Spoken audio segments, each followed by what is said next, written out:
Imagine a boy who was born with snow-white skin, glowing eyes, and a brain unlike anything the world had ever seen. So advanced, it could read your thoughts. Now imagine that boy hiding in a dark cellar, completely cut off from the world that fears him. Not because he's dangerous, but because he's different. A storm rages outside a rural farmhouse. Lightning slashes the sky like a whip, illuminating a desperate scene inside. A young woman, very pregnant and terrified, is rushed into an ambulance. She clutches her swollen belly as the paramedics shout instructions, their voices drowned out by thunder. She doesn't survive the delivery. But the baby? He's alive. And when the doctor sees him, he stares in disbelief. The infant's skin is completely white, not pale, but colorless. No hair, no eyebrows, and eyes that almost glow. The child is abandoned by the world from the very first breath. Nearly 2 decades later, Sheriff Doug Barnum receives a strange call. An old man has passed away in his home and authorities need to investigate. But what they find shocks them. In the basement of the house, lit only by flickering candlelight, they find a teenage boy, alone, silent, pale as chalk. He doesn't speak. He doesn't blink. He just watches. They soon discover that the boy's name is Jeremy Reed, but locals call him something else. Powder. Because of the way he looks, hairless, ghostly, almost glowing in the dark. But what they don't know is that Jeremy is not just unusual on the outside. His mind is a storm of activity. He can process information faster than any computer, read emotions, feel things others can't. He is, by every definition, a miracle. But miracles scare people. They take him out of the only home he's ever known and transfer him to a juvenile facility. It's cold, institutional, loud. Jeremy, who's barely seen the sun, shields his eyes from the brightness, overwhelmed by noise and motion. At school, the other students laugh at him. They call him names. One boy throws a spoon at him during lunch, but the moment it leaves the boy's hand, it stops midair and drops straight to the ground like it hit an invisible wall. Jeremy didn't move. He just stared. Nobody can explain it. One person sees more. Jessie Caldwell, a school psychologist, notices something extraordinary in Jeremy. She's not scared. She's fascinated. She asks him questions, tries to connect. He's hesitant. But slowly, Jeremy opens up. And when he speaks, it's like hearing thoughts made of light. Jeremy's voice is quiet, careful. But the words, they hit like thunder. He tells Jessie about books he's never seen but somehow knows. Concepts in physics and philosophy that no one ever taught him. He understands electricity like it's part of his body, emotion like it's part of his soul. Jessie is stunned. How do you know all this? Jeremy looks at her calmly and says, I remember everything, even the things I haven't learned yet. He's not showing off. He's telling the truth. Later, during a test, his IQ scores off the charts, beyond measurable limits. But it's not just intellect. Jeremy can feel things, like electromagnetic fields, body heat, even thoughts. He can hear emotions. It's as if his brain is a lightning rod for the universe. But this kind of brilliance isn't celebrated. It's feared, especially by people like John Box, a tough-as-nails deputy who sees Jeremy as a freak.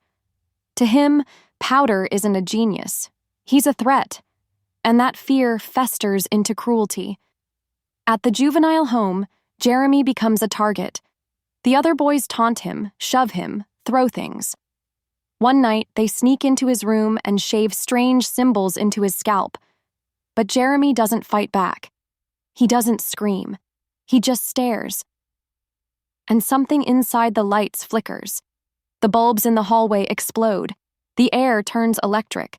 The boys run in terror. Jeremy collapses, trembling. He's not just absorbing their pain. He's amplifying it. Still trying to help him connect with the outside world, Jessie and the sheriff take Jeremy on a field trip with science teacher Donald Ripley. They head to the woods with a group of students. That's where it happens.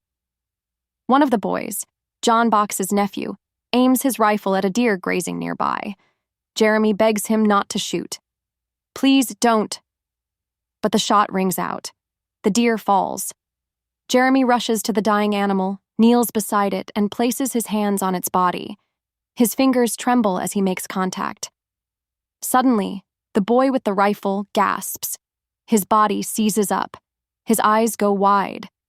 In an instant, he feels what Jeremy feels: the pain, the terror, the final breath of the deer as life slips away. The boy drops the gun and runs, shaken to his core. Jeremy turns to the group, tears in his eyes. "You all felt that, didn't you?" Nobody speaks. Nobody laughs. For the first time, they see him not as a freak, but as something more human than any of them. After the deer incident, everything changes.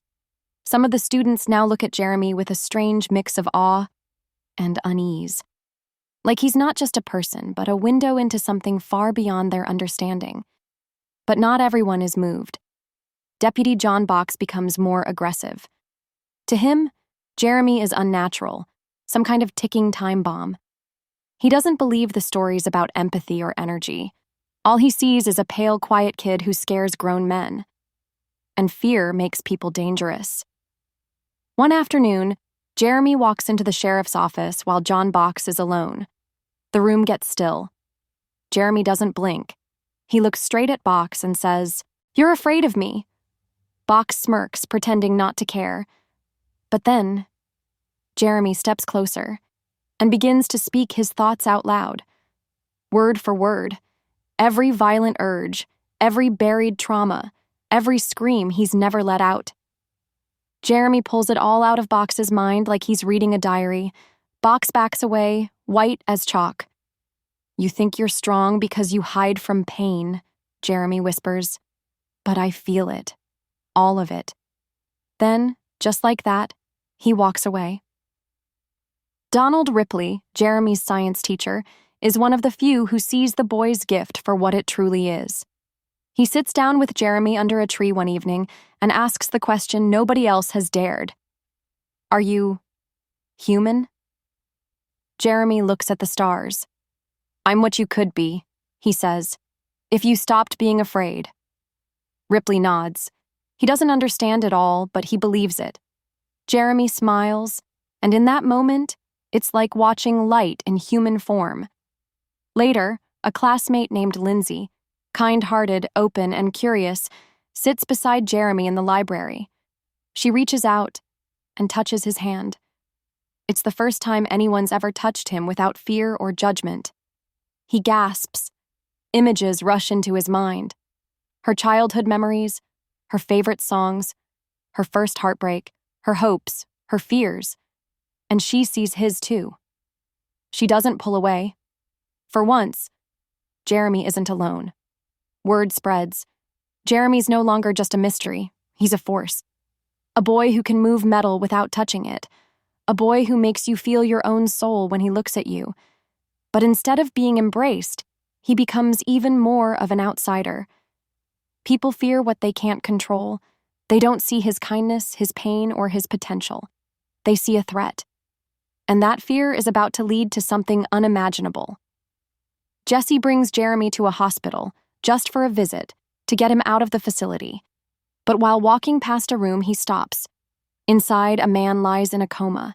His wife sits beside him, holding his hand, eyes swollen from crying. Doctors say there's no hope. Machines beep steadily. The man is slipping away. Jeremy steps into the room. The woman looks up, startled. "I can help," he says softly. She doesn't stop him. Jeremy walks to the side of the bed, lays his hand gently on the man's chest, and closes his eyes. The lights flicker. The heart monitor jumps erratically. Nurses come running. Alarms go off. They try to pull Jeremy away, but just as they grab him, the man gasps and wakes up. A miracle. The woman screams with joy. Doctors are speechless. Jeremy just stands there, drained, silent. He didn't heal the body. He reignited the soul, but not everyone sees it that way. That night, the juvenile facility goes into lockdown.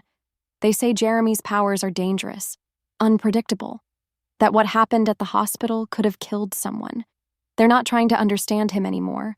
They're trying to contain him. But Jeremy, he's beyond containment. He's evolving. One of the boys in the facility, angry, confused, jealous, gets into a fight with Jeremy.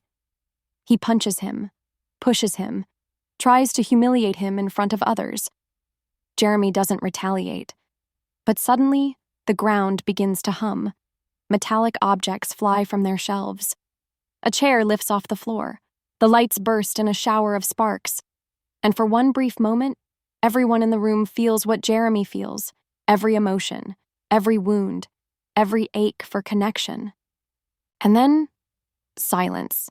Everyone stares at him like they've seen a god, or a ghost. Jeremy walks away. He's not angry, he's just done.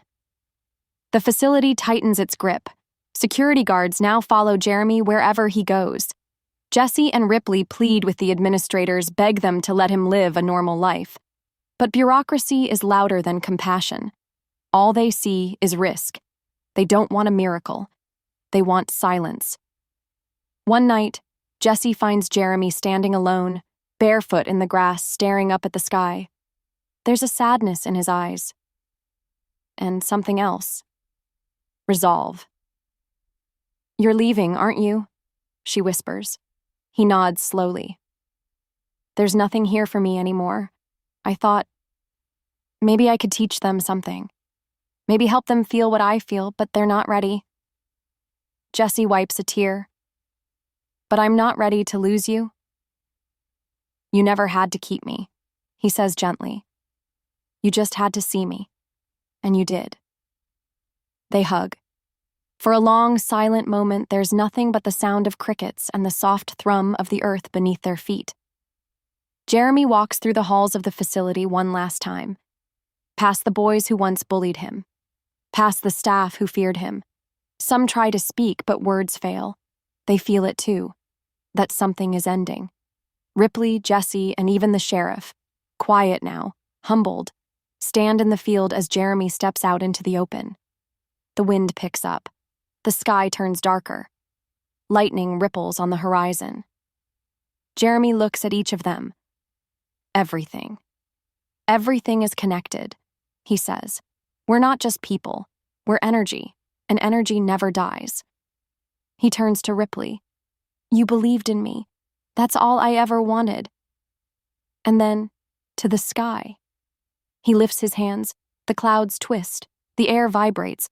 Light surges from his body like a storm breaking free of gravity itself. And in a flash, he's gone. Not dead, transformed, absorbed into the very forces he once understood better than any of us ever could. The grass where he stood is scorched, but warm. The air smells of ozone and rain.